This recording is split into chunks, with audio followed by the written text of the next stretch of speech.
अनुवाद का तीसरा जो सोपान है अभिव्यक्तिगत स्पष्टता अथवा तटस्थता। इस सोपान में जो प्रबुद्ध और प्रवीण अनुवादक स्रोत भाषा की भाषिक संरचना तथा शैली का सूक्ष्मता से अध्ययन करता है और फिर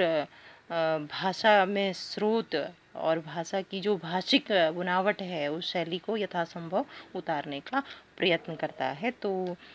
यदि अर्थ को ध्यान में रखकर अनुवाद के बारे में विचार करें तो अनेक उलझनों का सामना अनुवादक को करना पड़ता है और प्रत्येक भाषा की सूचक सामर्थ्य जो है वह भिन्न होती है। तो उदाहरण के लिए जैसे अंग्रेजी का हम हिंदी में अनुवाद कर रहे हैं, ट्रांसलेशन कर रहे हैं, तो जैसे एक सेंटेंस है अंग्रेजी का कि he has gone to his school,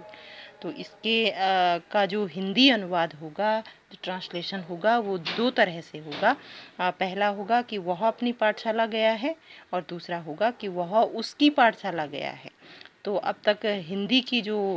जब तक हिंदी की वाक्य संरचना को अंग्रेजी वाक्य संरचना तथा अर्थ संबंध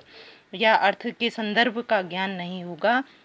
उसका अनुवाद जो है गलतफहमी का शिकार होगा। और क्योंकि अंग्रेजी में हिज का प्रयोग सर्वनाम तथा तृतीय पुरुष दोनों के लिए होता है और ठीक उसके विपरीत हिंदी की वाक्य संरचना में इस प्रकार की भ्रामक स्थिति उत्पन्न नहीं होती। उदाहरण के लिए he has gone to his school, जैसे मैंने ऊपर भी आपको बताया, तो इसका एकमात्र हिंदी अनुवाद होगा कि वह अपनी पाठशाला गया है, न कि वह उसकी पाठशाला गया है।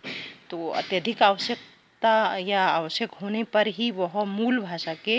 लंबे और सम्मिश्रण अथवा जटिल वाक्यों को छोटे छोटे वाक्यों में बदल लेता है, अन्यथा सामान्य रूप से वह मूल भाषा के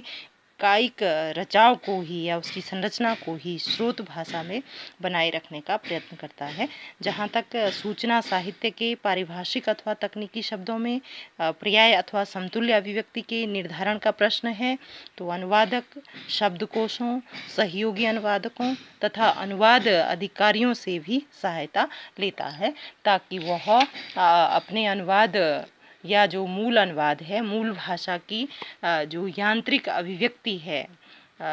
उसको अभिव्यक्ति को लक्ष्य भाषा की सहज प्रकृति के अनुकूल ही वो अनुवाद की भाषा से समायोजन कर सके। तो ये